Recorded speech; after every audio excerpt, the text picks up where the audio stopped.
Good morning, everyone. Welcome to Lecture 5 Relativism in Ethics. This reading is written by William Shaw. He teaches philosophy at St. Joe's State University. So, the purpose of today's lecture is to define what is moral relativism and also to present the reasons for William Shaw. He considers that moral relativism is unacceptable or moral relativism is not justified. So after today's class, you should be able to define what is moral relativism.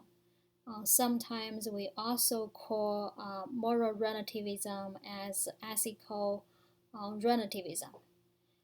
You should also be able to tell the reasons why moral relativism or ethical relativism is not acceptable, is not justified.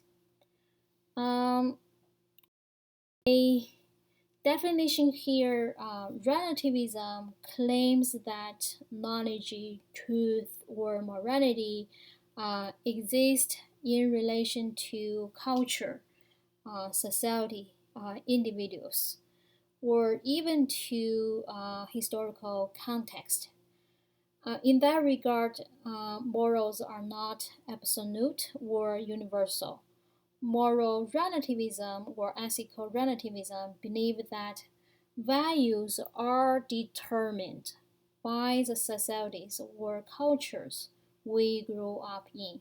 For example, I am from Asian culture, and some of the students are from Western culture. Our culture background somehow shapes our moral values toward particular issue in our social life. That is to see morals varies from society to society, from culture to culture, and even from individuals to individuals. There is no particular or objective answer for what is right or what is wrong. We could use some examples here to clarify the positions for moral relativism. Um, so on this slide, you see several real-world issues here, which were widely debated by not only philosophers but also by anthropologists sometimes. The first case here is about abortion. Uh, Abortion is condemned as immoral in some countries when the country practice, for example, Catholic religion. Okay, for example, in Spain, abortion is condemned as immoral.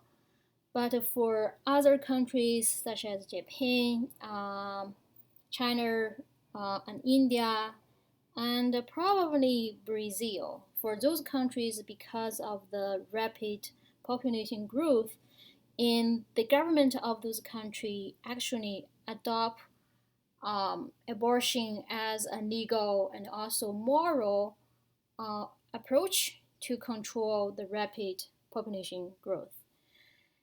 So in the first case of abortion, we see that this practice was viewed differently in different part of the world, right? And the second case here, polygamy. Polygamy is widely practiced by ancient Chinese men from upper class family. Usually, upper class Chinese man has a wife and also several concubines, and that is a sign um,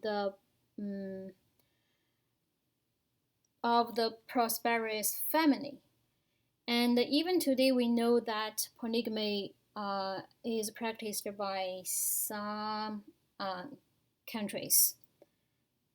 So that means polygamy is another real world issue that we have different opinion on that practice.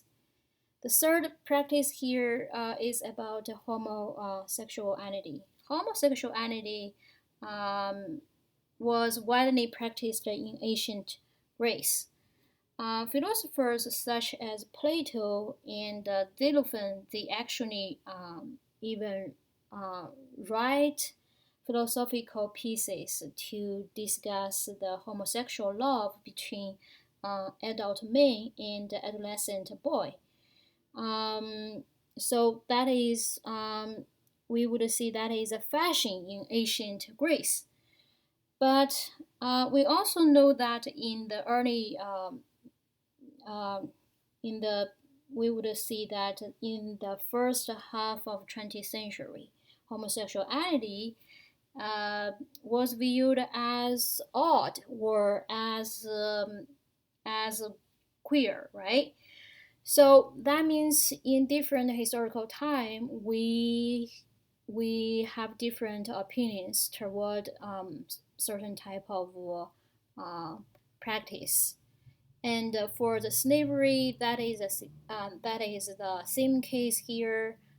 Slavery was once viewed as just a part of business trade, and later we condemn slavery as immoral. Okay, and for infanticide, there are some people or some culture in 19th century and before, and even in 20th century, and even in 20th century, that the agree infanticide is acceptable for several reasons. For example, there are some unwanted pregnancies, or there are inadequate nutrition for those infants, or there could be just a neglect parenting, careness, and also for population control reasons like that. So also cannibalism. So those are the real world issue that philosophers have a lot of debates on. And according to ethical relativism, they would say, okay, for all those issues, we need to be aware that different culture, different society, and even different individuals could have different opinions to all those different practices here. That is to see there is no universal or absolute moral answer to those issues here. And for the abortion, picture to reveal that in the 50 political entities in the United States, this picture shows the different policies of 50 states in the US. So black state here, I would say this is Alabama, totally ban abortion. But for the um, red states here, that would be North Dakota, Iowa, and also Louisiana here.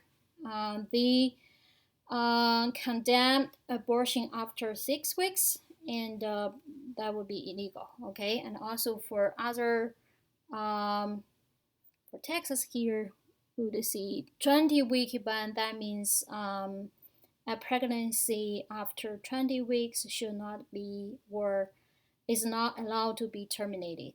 Okay.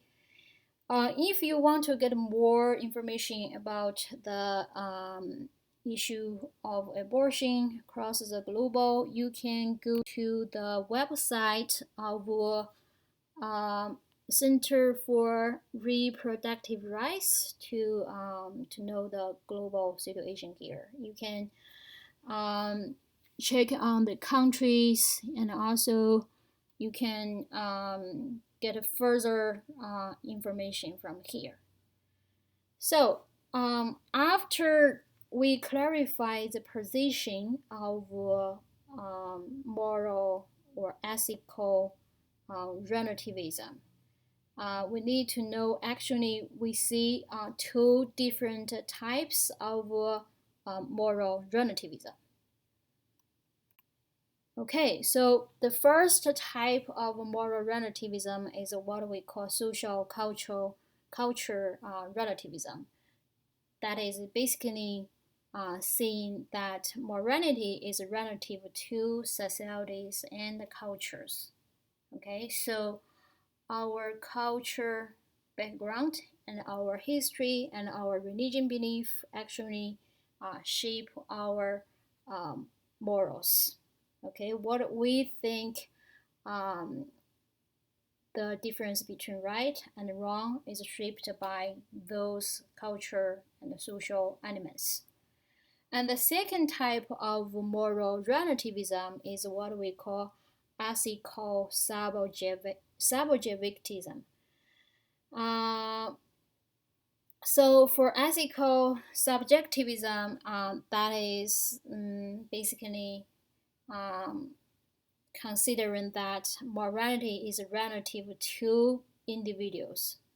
That is basically saying that each person can have his or her own um, moral standard to judge um, the issues in the real world.